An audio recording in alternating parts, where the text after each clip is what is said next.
waxaan rabaa horta inaan idiin sheego sidii aan u nimid askari walba wuxuu heli jiray xuquuqdiisa uuna heli doonaa laakiin waxaan rabaa inaan taliyayaasha caawa iyo ciidamada halkan jooga aniga iyagu aan runta isu sheegno idinkuna aad markhaati noo noqotaan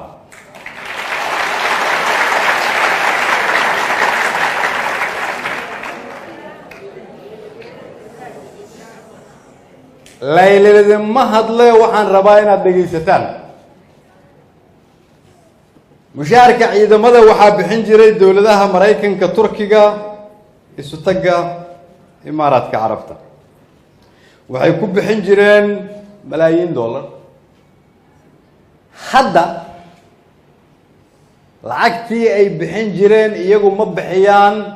waxaa bixiya canshuurta laga soo ururiyo shacabka Soomaaliyeed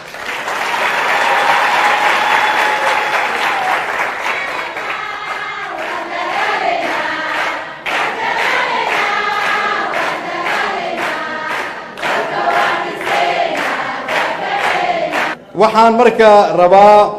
inaan ka hadalno 2017 inta dawladdeena ay jirtay laga soo bilaabo Janaayo ciidamada qalabka sida dawladda Soomaaliyeed waxay ku bixisay lacag tiradeedu ay gaarayso 89 milyan oo dollar 2018 waxaan ku bixinay 102 milyan oo dollar 2019 waxaan rabnaa inaan ku bixino ugu yaraan 107 milyan oo dollar 2016 iyo 2017 waxaa lagu bixiyay 43 milyan iyo 47 milyan waa nambaro waxaan rabaa inaan xisaabtano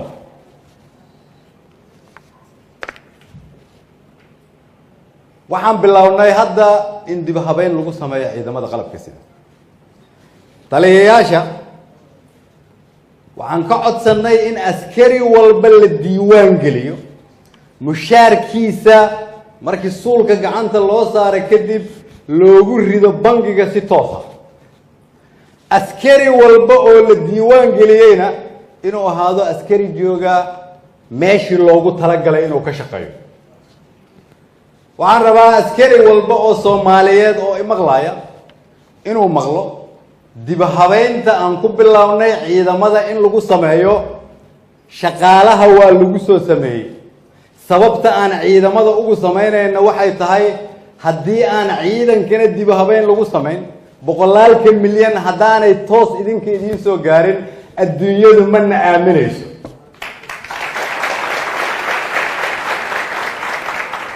waxaan rabaa marka inaan u sheego askari walba oo Soomaaliyeed oo taagan qoraxda ama taagan meesha banaanka furunta oo dagaalamaya hadda inay annaga waajib nagu tahay bishu marka ay dhamaato xuquuqdiisa inuu helo laakiin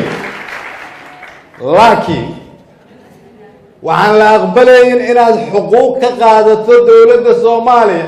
oo aad hotel waardiye ka tahay ama adeerka aad waardiyeyso ama been lagu soo qoray ama kan email ay jirto dhaqankaas uu ka soo dhamaaday inta aniga dalkan ra'iisul wasaare aan ka ahay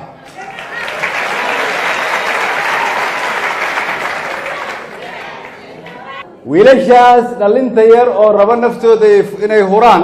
waxaan rabaa inay istaagtaan kulligiin waxaan rabnaa inaan ku heshiino lacagta loo qoondeeyay wiilashaas iyaga inay soo gaarto waan dhexda laga bixin oo bil walba mushaarkooda ay qaataan kuwa garaadaha waaweyn haystana waxaa la rabaa kulligeen inaan aqbalno shaqadeennu inay ahaato shilinka nala ku aaminay iyaga inaan gaarsiino waxaan rabaa marka inaan u sheego taliyaha xoogga iyo taliyaha booliiska iyo qof walba oo garaada haysta waa inaan ku heshiinaa in ciidamada la diiwaan geliyo xerooyinkooda ay joogaan raashinkooda waa annaga bilownay 100% konton ka mid ah ama $30 bil walba akoonkooda in loogu soo shubo qofkii la diiwaan geliyey iyadoon dhicin 10 sano waxaan rabaa in askari walba oo la diiwaan geliyey oo la geeyey xeradiisa oo ciidanka u adeegayo iyo inaan kala duuno kuwa inta safka la soo geliyo la diiwaan geliyo dalka aan u shaqayn kan dhimanaya mushaar lamidana qaato dhaqankaas Soomaalinimo lagu gaari maayo dowladnimo lagu gaari maayo mana la aqbali karo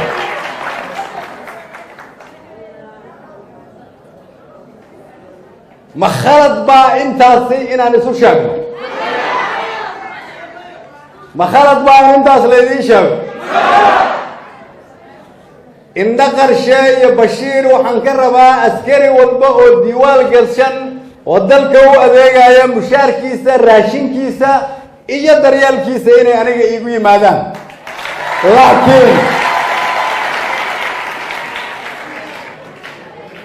dowladda Soomaaliyeed ma ahan mashruuci cayrta